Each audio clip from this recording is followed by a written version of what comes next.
চান তেমন ভাবে বশ মানাতে পারেন সবাইকে, তিনি হচ্ছেন আল জব্বার। তিনি কি? বিশ্বনবী ফরমান ইয়া খুদুল জব্বারু ইয়াউমাল কিয়ামাতি সামাওয়াতিহি ওয়া আরদাহু বিয়াদিহি। রব্বুল আলামিন কিয়ামতের দিন সাত আসমান সাত জমিন হাতের মুঠোয় নিয়ে এরকম ধরবেন। সুবহানাল্লাহ পড়েন। সাত আকাশ সাত জমিন আল্লাহর হাতের মুঠোয়। আমি যেরকম হাতের মুঠা করছি এরকম নাকি? না, যেমনটি আল্লাহর শানে খাটে ঠিক তেমন। সুবহানাল্লাহ বলেন। আল্লাহর সাথে কারো তুলনা হয়? তাহলে বলেন তো আল্লাহ দেখতে কার মতো? আওয়াজ করে বলেন, আল্লাহ আল্লাহর মতো। আল্লাহ কার মতো? ওয়ালাম ইয়াকুল্লাহু কুফুয়ান আহাদ, তার মতো কেউ নাই। তাহলে তিনি কার মতো? তার মতো। আওয়াজ করে বলেন বারুয়াখালী, তিনি কার মতো? তার মতো। আল্লাহ তাআলা সাত আকাশ সাত জমিনকে হাতের মুঠোয় নেবেন, মুঠোয় নিয়ে বলবেন আনাল জব্বার। আরে আমি তো জব্বার, আইনাল জব্বারুন। দুনিয়ার স্বৈরাচারী গুলো আজকে কোথায়? দুনিয়ার জালিম গুলো কোথায়? দুনিয়ার অত্যাচারী বাদশা গুলো আজকে কোথায়? আল্লাহ বলবেন আমি তো জব্বার। দুনিয়াতে যারা জব্বার বলে নিজেদের দাবি করতো, স্বৈরাচার, ডিক্টেটর, জালিম, অত্যাচারী, আজকে তোরা কোথায়? কোথায়?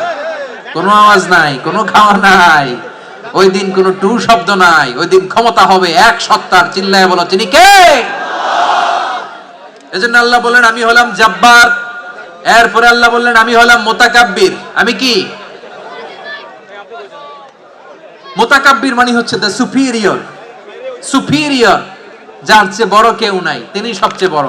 এই জন্য নামাজে প্রত্যেক রুকুতে সেজদায় আমরা সবাই বলি আল্লাহ আপনি সবচেয়ে বড়, ইউ আর দ্য গ্রেটেস্ট। আমরা বলি আল্লাহু আকবার। আমরা কি বলি?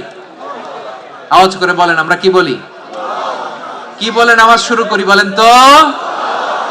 আওয়াজ করে সবাই পড়েন আল্লাহু আকবার। মানে আল্লাহ সবচেয়ে বড়। আল্লাহু আকবার মানে কি?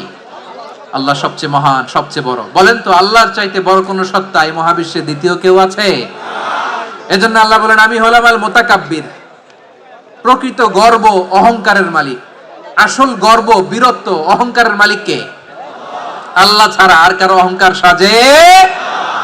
সাজে না। আমাদের অহংকার সাজে? অহংকার সাজে না। আল্লাহ বলে আল কিবরিয়া উরিদাই, অহংকার আমি আল্লাহর চাদর। ওয়াল আযামাতু ইজহারি, বড়ত্ব আমি আল্লাহর লুঙ্গি। যে অহংকার করে ওই বেয়াদব কেমন যেন আমি আল্লাহর চাদর ধরে টান মারে। আর যে আমি আল্লাহর চাদর ধরে টান মারার স্পর্ধা করে আলকাইতুহু ফিন্নার ফালা উবালি, ওরা আমি জাহান্নামে নিক্ষেপ করব, আই ডোন্ট কেয়ার। ওরা আমি জাহান্নামে ফেলি। কারণ অহংকার এটা মানুষের সাজে না, এটা সাজে কার? তিনি হচ্ছেন আল মুতাকাব্বির। আল্লাহ ডেকে বলে গোলাম কেমন করে তোর বরত্ব সাজে, অহংকার সাজে? হাল আতা আলাল ইনসানি হিনুম মিনাদ দাহরি লাম ইয়াকুন শাইআম মাযকুরা। মানুষের এমন একটা সময় ছিল, সে মানুষের উল্লেখ করার মতো তার জীবনে কিছুই ছিল না। আমাদের জীবনে একটা সময় ছিল উল্লেখ করার মতো আমরা কিছুই ছিলাম না। বলেন তো আমাদের মায়ের পেটে যখন আমরা ছিলাম, প্রথম আমাদের সাইজ এত ছোট ছিল, এক ফোঁটা পানি, নাপাক পানি, মাইক্রোস্কোপ দিয়েও তো আপনার হদিস খুঁজে পাওয়া যায় না। তা আপনার অহংকার আসে কোত্থেকে? আপনার বাবার পিঠ থেকে যখন মায়ের জরায়ুর ভেতরে যে আপনি পড়লেন, আপনি এত তুচ্ছ, আমরা এত তুচ্ছ নগণ্য ছিলাম, মাইক্রোস্কোপ দিয়েও আমাকে খুঁজে পাওয়া যায় না, সেই আমি অহংকার করি। মায়ের পেটে 8 মাস 9 মাস তিলে তিলে আমাকে বড় হওয়ার তৌফিক দিলেন কে? দুনিয়াতে আসার পরে হায়রে দাঁত নাই, হাড্ডি চাবাইতে পারি না, ঠিক কিনা? আচ্ছা বারুয়াখালী বাসী আপনাদের ঘরে যাদের 6 মাস 4 মাসের বাচ্চা আছে, ওরা গরুর হাড্ডি খাইতে পারে? হ্যাঁ। তারপর হাঁসের হাড্ডি, মুরগির হাড্ডি চাবাতে তো খুব ভালো লাগে, তো এগুলো চাবাতে পারে? কি দুর্বল দেখছেন, ও কিছু খাইতেও পারে না। ওরে দুধ দিয়ে, তারপরে ওকে আপনার ডাল দিয়ে, সবজি দিয়ে একটা মিক্স খিচুড়ি বানাইতে হয়, এটারও আবার ব্লেন্ডার করতে হয়। এদিক দিয়ে দিলে বাচ্চার এদিক দিয়ে পড়ে, এ নাকি আবার অহংকার করবে। বড় হওয়ার পরে অসুস্থ হলে মানুষের চেহারা ফ্যাকাশে হয়ে যায়, আইসিইউতে যে আল্লাহ আমারে বাঁচাও। এতদিন কইতো আমি ক্ষমতার মালিক, এতদিন কি কইছে? আমি ক্ষমতার মালিক। আইসিইউর বেডে কি বলে? আল্লাহ আমারে বাঁচাও। দেখছেন ক্ষমতা? এই তো মানুষের ক্ষমতা, এই তো ক্ষমতা।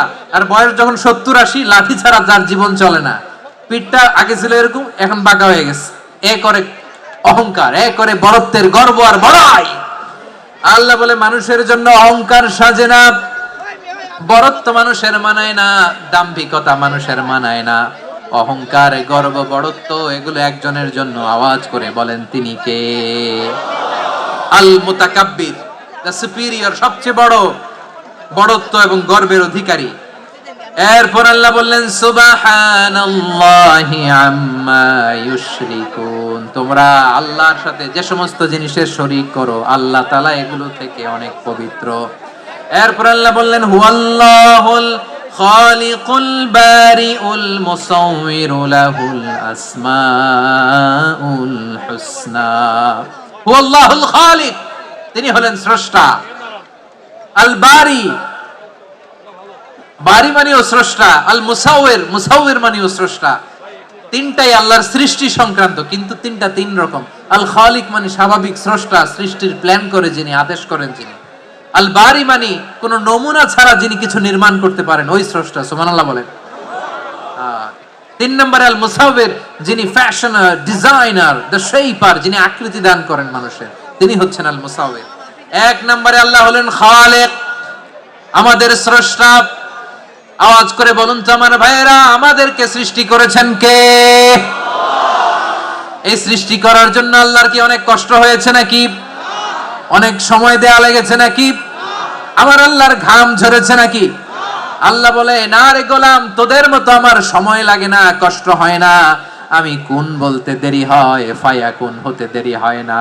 সুবহানাল্লাহ। ইন্নামা আমরুহু ইযা আরাদা শাইআন আন ইয়াকুলা লাহু কুন ফায়াকুন। আল্লাহর যখন কিছু করার ইচ্ছা জাগে, ইচ্ছা করেন, তিনি বলেন হও, মুহূর্তেই হয়ে যায়। হও, বি ইট ওয়াজ, বি ইট ওয়াজ। হও, হও বলতে দেরি, হতে দেরি হয়। আওয়াজ করে বলেন, হও বলতে দেরি, কিন্তু হতে দেরি হয়। হও, হয়ে যায়, কোনো দেরি নাই। তার মানে আল্লাহর হও বলা লাগে না, হও বলা লাগে না। এটা আমাদেরকে বোঝানোর জন্য আল্লাহ বলেছেন যে আমি কোন বললে হয়ে যায়, তাই বলে কোন বলার মুখাপেক্ষী আমি নই। সুবহানাল্লাহ পড়বেন না? কেমন রবের গোলাম আমরা! আল্লাহ খালিক শব্দের কথা কোরআনের অনেক আয়াতে বলেছেন, ইন্নী খালিকুম বাশারাম মিন তিন, আমি মানুষকে কাদা দিয়ে, মাটি দিয়ে তৈরি করেছি। আমি হলাম খালিক, স্রষ্টা।